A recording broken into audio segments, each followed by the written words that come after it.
Hey howdy hey everybody, Josh from onamiibo.com here with another episode of The Cap, recapping the latest in Toys to Life news. This episode is almost solely dedicated to LEGO Dimensions because there's been a lot happening in that space, but there's a couple of stories from elsewhere as well. As always, click on the annotations in the corner to head to a more detailed story or video if one's available.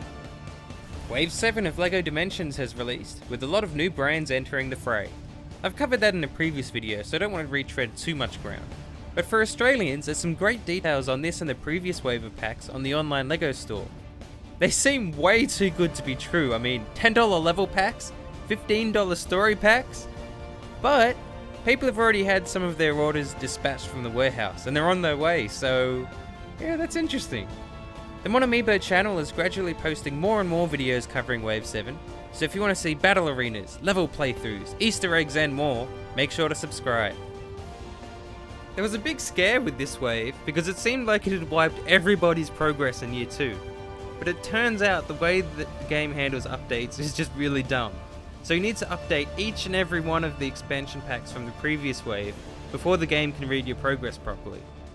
But given how unstable the last wave of packs was, you can't go wrong by making a regular backup of your save data anyway. There are problems with the new wave outside of the game as well. I'm talking about the Marceline Fun Pack. In Australia, Marceline is exclusive to Big W, but every store people visited either said she was sold out or she'd been delayed, which was odd. It turns out she has indeed been delayed until some point in December. We've inquired about a specific date, but expecting a response to emails, good one. A reason for the delay hasn't been given yet, but there's been countless reports in the US of Marceline packs shipping with blank tags, meaning you can't actually use it. I'd wager the delay has something to do with this. Hopefully she'll release early December and be in full working order, and then everything is all good. A really annoying thing has been discovered in the new Dimensions packs. The PS4 exclusive Supergirl figure is now actually required for 100%. Up to this point, her exclusive Lantern Constructs ability was only required for a few optional studs, but there's a few points in the Fantastic Beasts story pack where you'll need to use that ability in order to unlock collectibles. Now keep in mind that she will be available for hire using in-game currency as of March, but it sucks for all the people who can't use her yet. I'm going to put together a more detailed video that explains everything you need to know about this situation, so make sure to subscribe so you can catch that when it's released. Arthur Parsons from TT Games, who's one of the co-directors of LEGO Dimensions Year 2, did an AMA on Reddit last week and took on fan questions.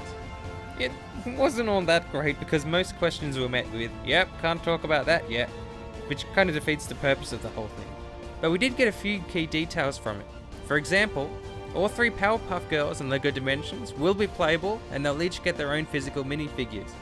And LEGO City Undercovers pack releasing next year won't be a level pack. A full recap will be to come on the site soon. Keen LEGO Dimensions fans have been snooping around the game looking for a hidden portal Easter egg that had been hinted at by the developers. It turns out that hidden within the portal level of the main story mode is none other than Doug Ratman. I thought this was a cool thing worth mentioning, but I don't want to take away from the guys who found it by spoiling the whole thing. So click on the annotation to see their full video on the topic. So some new Skylanders toys released in Australia a couple of weeks back, but it turns out that wasn't the full Wave 3. It would appear that Wave 3 will be releasing in Australia on December 8th, because that's the date EB Games has in their system for the Mystical Bad Juju figure that's expected to be part of that wave. Things will probably begin trickling out whenever retailers feel like it though, because supposedly Solar Flare Aurora got a stealth release here and is being sold at Target. I can't verify whether this is accurate or not, but let us know if you find her in Australian stores. When we find out more about what Wave 3 content is launching and when, I'll update our page on the site. Pokemon Sun and Moon have finally arrived, setting off the 7th generation of Pokemon games. There's almost 1,000 of the little critters now, which is crazy.